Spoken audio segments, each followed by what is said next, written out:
Dear students, आज मैं आपको मैकेनिज्म ऑफ एंजाइम एक्शन बताने वाला हूँ। एंजाइम और सबस्ट्रेट का कॉम्बिनेशन एंजाइम सबस्ट्रेट कॉम्प्लेक्स बनाता है और वो एक निश्चित टेम्परेचर पर होता है। इसको माइकलिस और मेंटन ने शो किया था फर्स्ट टाइम, इसीलिए इसको माइकलिस और मेंटन इक्वेशन बोलते हैं। माइकलिस मेंटन इक्वेशन, ध्यान दीजिएगा, माइकलिस मेंटन इक्वेशन।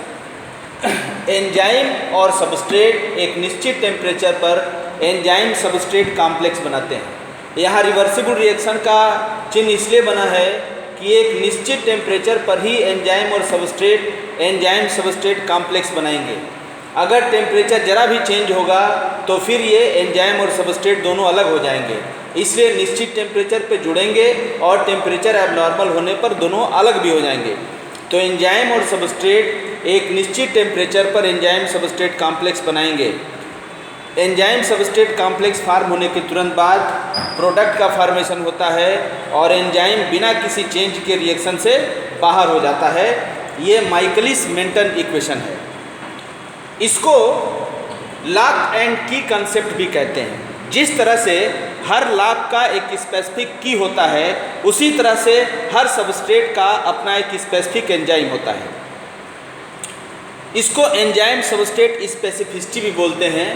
ये लॉक एंड की मॉडल को एमिल फिशर ने लॉक एंड की मॉडल को शो किया था, जिसमें एंजाइम को लॉक के रूप में और सबस्ट्रेट को की के रूप में डिस्क्राइब किया था। एंजाइम और सबस्ट्रेट दोनों आपस में जब यूनाइट होते हैं तो एंजाइम का एक्टिव साइट, एंजाइम में एक्टिव साइट होता है जो सबस्ट्रेट के कॉम्प्लीमेंट्री होता है।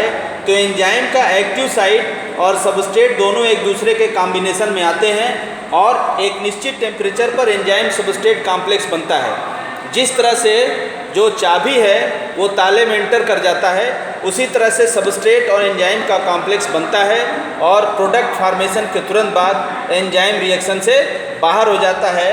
ये लॉक एंड की कंसेप्ट है। इसके अलावा डी खॉसलैंड नाम का एक वैज्ञानिक था, जिसने ग्लव्स और हैंड मॉडल भी दिया था। जिस तरह से ग्लव्स होता है, ग्लव्स का कोई शेप नहीं होता है, लेकिन जैसे ही फिंगर्स हम उस ग्लव्स में डालते हैं वैसे ही ग्लव्स अपना आकार ले लेता है। उसी तरह से एंजाइम और सबस्ट्रेट का कॉम्प्लेक्स है। तो डी खॉसलैंड ने ग्लव्स और हैंड मॉडल दिया और एमिल फिशर ने लॉक एंड की मॉडल दिया और माइकलिस मेंटन ने माइकलिस मेंटन इक्वेशन दिया जो एंजाइम सबस्ट्रेट कॉम्प्लेक्स को शो करता है।